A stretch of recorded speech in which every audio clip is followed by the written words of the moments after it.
Good evening and welcome to the news at 1.5 end of the year special. This show is brought to you by fossilfuelsareyourfriend.org, the fluffy side of coal, oil and gas. We start our program today by revisiting what happened in Glasgow during the COP26 climate negotiations. The 26th annual conference of parties hosted by the UN was probably the biggest climate event this year, and also a lobbying jamboree for big polluters. In fact, there were over 500 fossil fuel lobbyists walking around the negotiating halls at COP26, enjoying access to the people and the meetings where important discussions were taking place. The fossil fuel industry had the largest delegation at COP26, with more representatives at the talks than any single government. But who are the lobbyists and what do they look like? Our local correspondent in Scotland was on the ground to find out. Thank you, Gary. This is Kat reporting for the news at 1.5, and today I'm here outside the COP26 Green Zone in Glasgow, and we're here to see if we can spot some lobbyists. Now, this place is crawling with lobbyists, but they blend very well into the Glasgow population, so we're seeing if we can find some distinguishing features to spot them. Here we've got the CEO of BP, Bernard Looney. What creature does he remind you of? You might be looking for the answer snake. Or you definitely like I prefer rat. a platypus. Platypus. I get that. Yeah. Like a Yep. Is he dangerous? He is. He's very dangerous.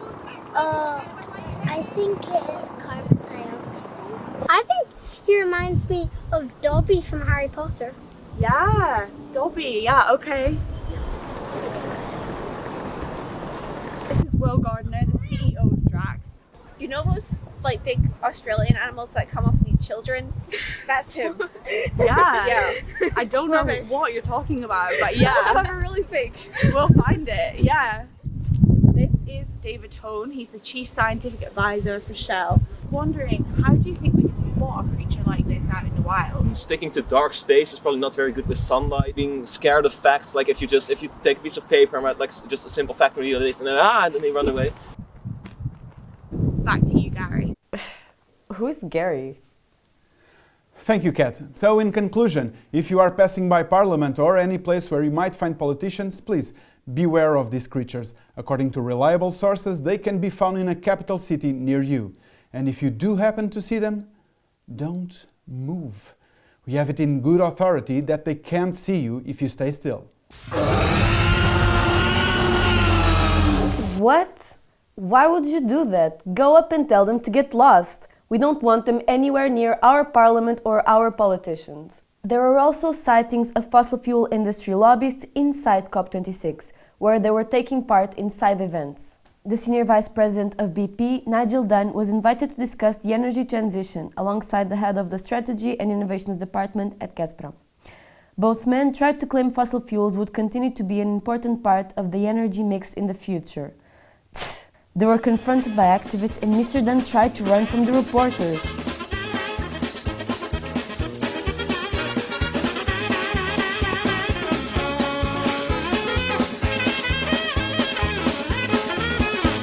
Even before the talks began, there were calls from groups around the world to kick polluters out of COP26.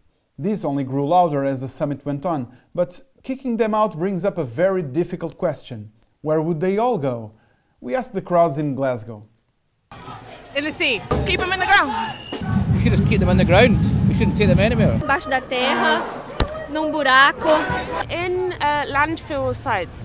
They should go into like a rehab center where they learn to love the earth. Serene and calmly. Fossilize them. Yeah. We should probably put them in Venus because that's where everything is really hot and we can proper burn them. Probably somewhere in space. Yeah, cold is fun. So they could freeze. Flash flood, droughts, hurricanes and heat waves have already had a devastating effect on local communities and environments, leading up to uncountable victims.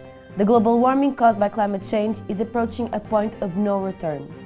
CO2 emissions from the burning of fossil fuels are the #1 cause of climate change. So how can these fossil fuels lobbyists sleep at night? Where is their conscience? Well, our producer is telling me our sponsors are not directly responsible for anything, and I'm sure they're just like other people, they have souls. Do they? Really? Back to COP26, Jair Bolsonaro agreed to stop illegal deforestation until 2028. and the other political leaders have achieved a consensus around. Of course they have. Around blah blah blah. Let's hear what activists in the streets of Glasgow found to be the biggest political lie at COP26. Thank you, Gary. So we are here at COP26, where we have heard politicians talk a lot. But what have they actually said? I'm here with these wonderful protesters to find out what the biggest bullshit of the week is. Let's find out. Using the words of activists like climate justice and stuff, pretending that that's something that they care about. Saying they don't have enough money. No, there is no pollution. That we will tackle this today, or over this, that everything will be sorted over the next 2 weeks. Ignoring the 1.5 degree cap. Net zero target for 2070. The whole net zero concept. Net zero. Net zero. Yeah. Offsets, carbon offsets. Net zero. That we can save the climate but still keep polluting. Green capitalism. Capitalism can exist with saving the planet. The climate crisis is a good business opportunity. Oh my God. I am definitely not Gary. But viewers, politicians are also human, and many really struggle to understand what doing the right thing really means. Here at News at 1.5 we are doing our best to help through a.k.a. and Anissa.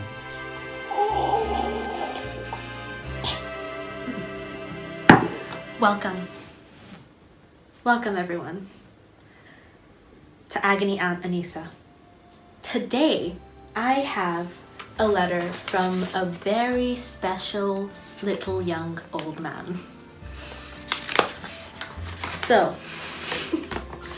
here's what it says. Dear Anissa, I am the leader of a global superpower. I can't really say who I am for security reasons, but I have a question for you. I am about to be at a meeting with multiple of my peers, and I want to appear extremely cool to them. And I also want to appeal to the youths. To me, it feels like I should probably be talking about the climate crisis. Do you have any advice for how I can be cool? I think that the only way I could explain this in a way that you would understand is probably very, very simply. And here's how I would do it. So extracting fossil fuels, burning, like lighting them up on fire, burning fossil fuels, and storing fossil fuels, it's all really bad. Like B-A-D bad. But keeping fossil fuels in the ground, that's really good. Like super good. And it really is just that simple. Thank you for reaching out. I really appreciate it. And good luck. You need it.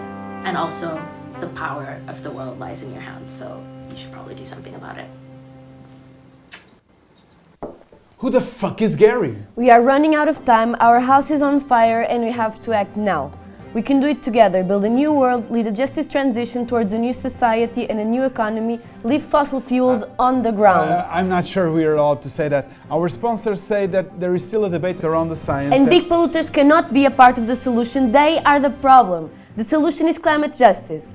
Poorer countries should not pay the price for rich countries and their corporations continuing with business as usual. The solution is climate jobs for everyone in the world, with dignity and fairness. And this world is not possible under capitalism. Oh dear. We need system change, not climate change, and we need it now.